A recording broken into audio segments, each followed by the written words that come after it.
తెలంగాణలో governor quota ఎమ్మెల్సీల నియామకంపై high court సంచలన తీర్పు వెలువరించింది. ప్రభుత్వం గవర్నర్ కోటాలో ఎమ్మెల్సీలుగా కోదండరాం, అమీర్ అలీఖాన్లను నియమిస్తూ జారీ చేసిన గెజిట్ ను హైకోర్టు కొట్టివేసింది. వీరి నియామకంపై ప్రభుత్వం పునఃసమీక్షించుకోవాలని ధర్మాసనం సూచించింది. గవర్నర్ కోటాలో ఎమ్మెల్సీల నియామకంపై హైకోర్టు కీలక వ్యాఖ్యలు చేసింది. దీంతో ఇప్పుడు ప్రభుత్వం ఏం చేస్తుందన్నది ఆసక్తికరంగా మారుతోంది. మంత్రిమండలి నిర్ణయానికి గవర్నర్ కట్టుబడి ఉండాలని, ఎమ్మెల్సీల నియామకంపై ప్రభుత్వం పునఃసమీక్షించుకోవాలని ధర్మాసనం స్పష్టం చేసింది.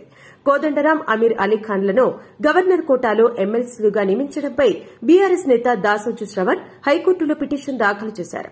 పలు దఫాలుగా విచారణ అనంతరం హైకోర్టు ఇవాళ సంచలన తీర్పు వెలువరించింది. అదేవిధంగా బీఆర్ఎస్ ప్రభుత్వ హయాంలో దాసోజు శ్రవణ్, సత్యనారాయణ నియామకాలకు సంబంధించిన సిఫార్సుల తిరస్కరణలో గవర్నర్ తమిళిసై తీరును హైకోర్టు తప్పుపట్టింది.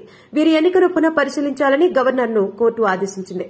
గవర్నర్ కోటా ఎమ్మెల్సీల జాబితాను మరోసారి కేబినెట్ ముందు ఉంచి నిర్ణయం తీసుకోవాలని సూచించింది. ఆర్టికల్ 171 ప్రకారం కేబినెట్ నిర్ణయాన్ని గవర్నర్ ఆపడానికి వీల్లేదని హైకోర్టు దృష్టికి పిటిషనర్ తరపు న్యాయవాదులు తీసుకెళ్లారు. మంత్రిమండలి నిర్ణయాలకు గవర్నర్ కట్టుబడి ఉండాల్సిందేనని హైకోర్టు సూచించింది. అభ్యంతరాలు ఉంటే కేబినెట్ కు తిప్పి పంపాలని, తిరస్కరించరాదని హైకోర్టు సూచించింది. ఇక ఇప్పుడు గవర్నర్ కోటా ఎమ్మెల్సీల నియామకంపై ప్రభుత్వం ఏం చేస్తుందన్నది వేచి చూడాలి. మరిన్ని అప్డేట్స్ కోసం మా ఫోకస్ న్యూస్ తెలుగును సబ్స్క్రైబ్ చేయండి. ఈ వీడియో కనుక మీకు నచ్చినట్లయితే లైక్ చేయండి, షేర్ చేయండి. మీ విలువైన అభిప్రాయాలను కామెంట్ బాక్స్ లో తెలియజేయండి.